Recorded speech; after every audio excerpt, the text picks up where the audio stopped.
So, it's the 1950s. The world has collectively decided to hold its breath for about 40 years in a little spat called the Cold War. American POWs were coming back from Korea talking about something called brainwashing, and the US intelligence community, in its infinite wisdom, had a very normal and measured reaction. They panicked. Completely. The fear was that the Soviets had cracked the human mind, that they could create sleeper agents or make anyone confess to anything. A reasonable concern, I suppose. The CIA's solution, however, was not to develop better counter-interrogation techniques. Oh no. Their brilliant idea was to fight fire with fire. Except they didn't have any fire. So they decided they needed to invent mind control first just to see if it was possible. This is the political equivalent of wondering if your neighbor has a superweapon, so you build your own superweapon in your garage just to prove it can be done. Nothing could possibly go wrong. Every great, terrible idea needs a champion.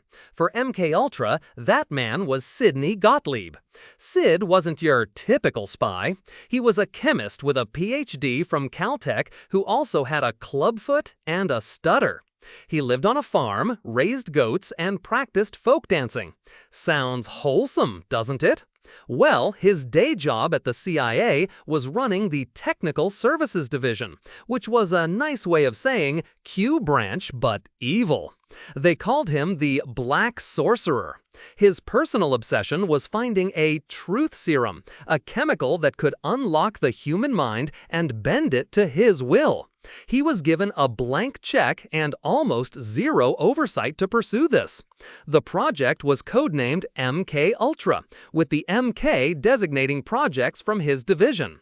He wasn't just a bureaucrat, he was a hands-on kind of guy. He personally prepared the LSD solutions and even the lethal poisons intended for foreign leaders. Just a friendly neighborhood goat farmer, making the world a better place, one potential assassination at a time. Now, you might be wondering, where does one even start with a project to master mind control? Well, the CIA had a shortcut. It was called Operation Paperclip. This was the post-WW2 American program that recruited over 1,600 German scientists, engineers, and technicians to work for the US. A lot of them were brilliant. Many of them were also dedicated Nazis with resumes full of horrifying human experiments. The CIA saw this not as a moral problem, but as a resource. Why build from scratch when you can hire people with prior experience? In 1951, Gottlieb's team consulted with Kurt Blome, a high-ranking Nazi scientist who had been in charge of German biological warfare programs. The man was tried for war crimes at Nuremberg and acquitted, conveniently for things like experimenting on prisoners at Dachau. And here he was, giving advice to the CIA. This wasn't an accident, it was a strategy. They were building their house on a foundation of pure evil, hoping to get a nice view of national security. Gottlieb and his team quickly identified a promising candidate for their truth serum, lysergic acid diethylamide, or LSD. At the time, it was a little-known chemical curiosity made by Sandoz Pharmaceuticals in Switzerland. The CIA saw its potential to shatter the human ego and make the mind vulnerable. So, what did they do? In 1953, CIA Director Allen Dulles approved $240,000, a fortune back then, for Gottlieb to essentially buy the entire world's supply of LSD. The Central Intelligence Agency became the planet's first and biggest acid dealer. They had millions of doses, with absolutely no idea of its long-term effects or proper dosage. But that's a feature, not a bug, when your goal is to see what happens when you break people's brains. They weren't just experimenting with a drug, they were cornering the market on a reality-altering substance. All before the first hippie ever put put a flower in their hair. The summer of love was apparently preceded by the spring of highly unethical covert operations. With a warehouse full of acid, the CIA needed guinea pigs, and they weren't exactly posting volunteer sign-up sheets. This led to one of the most absurdly named and deeply disturbing subprojects, Operation Midnight Climax.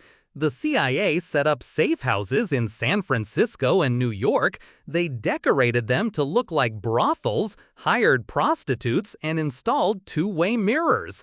Unsuspecting men would be lured back, their drinks would be spiked with LSD, and then CIA agents would sit behind the mirrors, sipping martinis and taking notes on the ensuing psychological breakdown.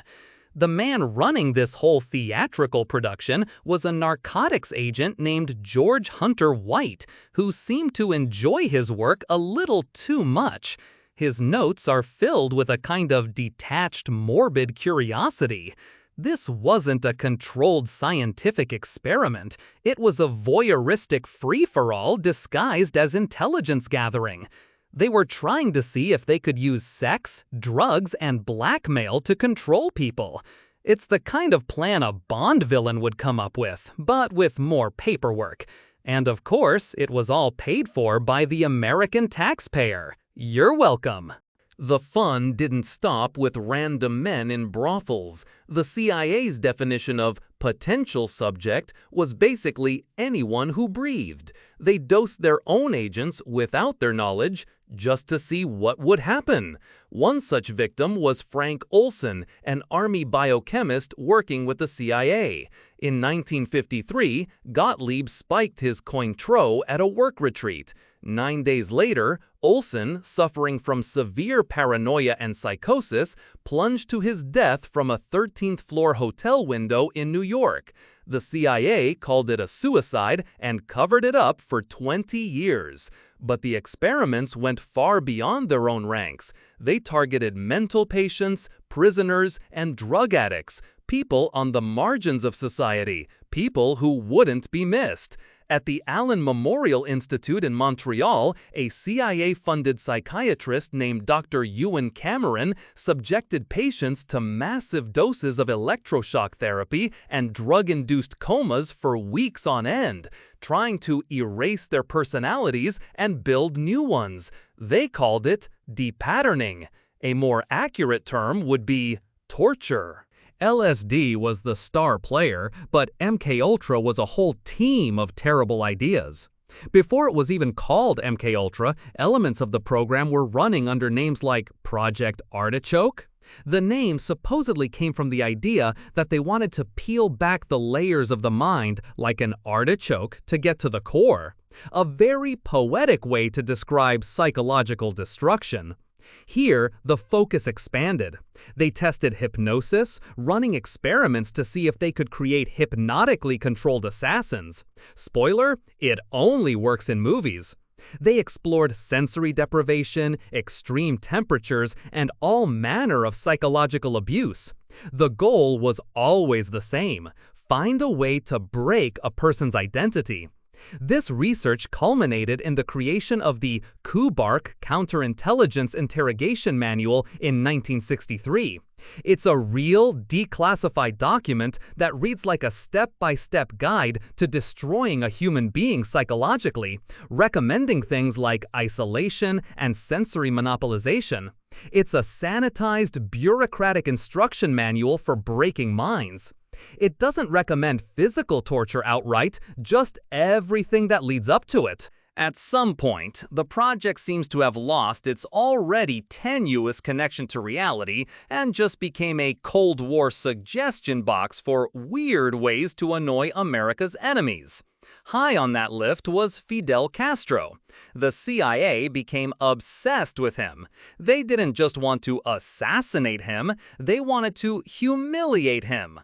Gottlieb's lab cooked up schemes to poison his cigars, plant an exploding seashell where he went diving, and contaminate his scuba gear with a fungus that would cause a chronic skin disease.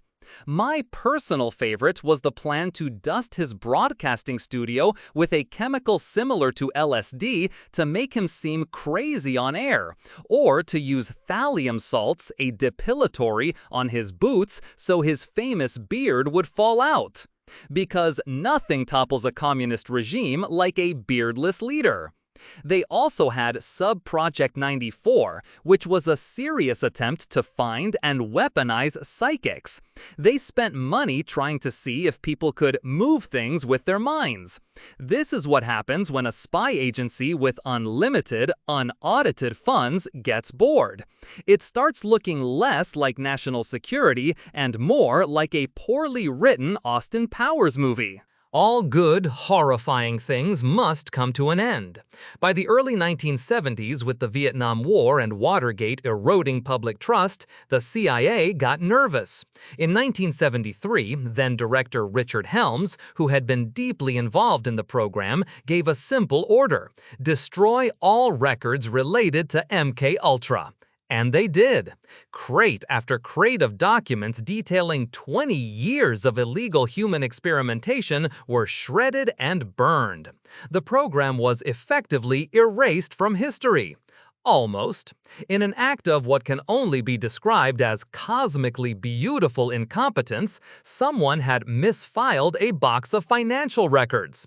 About 20,000 pages of budget information survived. They didn't detail the experiments themselves, but they showed who was paid, which institutions were involved, and the project's massive scope. The cover-up failed because of a clerical error. It's proof that you can run a secret mind control program for 2 decades, but you can't escape the mundane terror of a poorly organized filing system. Those misfiled documents were a thread, and in 1975, a Senate investigation called the Church Committee started pulling on it.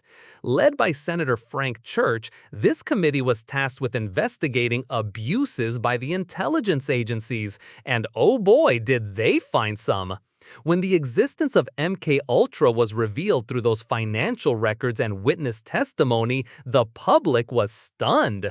This wasn't a foreign enemy. This was their own government performing medical experiments on its own citizens. The hearings were televised. Suddenly, the vague paranoia of the era had a name and a face. The CIA trotted out their best non-apologies, talking about a different time and excesses. Sidney Gottlieb himself testified, claiming he couldn't remember most of it.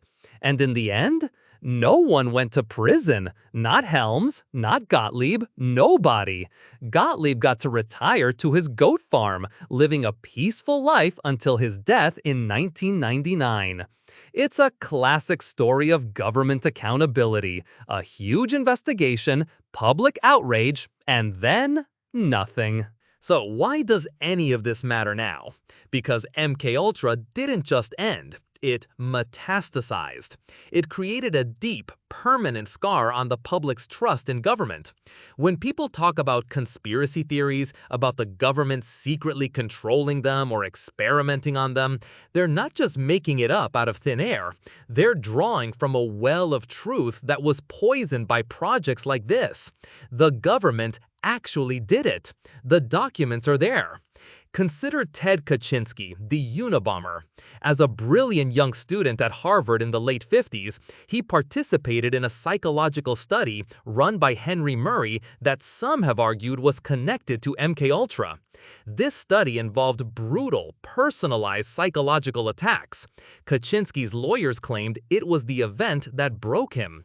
Is it the whole story? No, but it's part of it. MKUltra's greatest legacy isn't a mind control ray. It's the permanent, nagging suspicion in the back of our collective minds. They proved that the most outlandish paranoid fantasy can sometimes be a heavily redacted government report waiting to be discovered. Here's the punchline to this 20-year, multi-million-dollar joke. After all the illegal drugging, the psychological torture, the destroyed lives, and the spectacular disregard for law and ethics, what did the CIA learn? It didn't work. None of it. Their own internal reports concluded that creating a Manchurian Candidate or a reliable truth theorem wasn't actually possible. LSD was too unpredictable. Hypnosis was unreliable. You could break people, sure. You could destroy their minds and leave them a wreck. But you couldn't control them. You couldn't turn them into puppets. The one thing they set out to achieve was a complete and utter failure.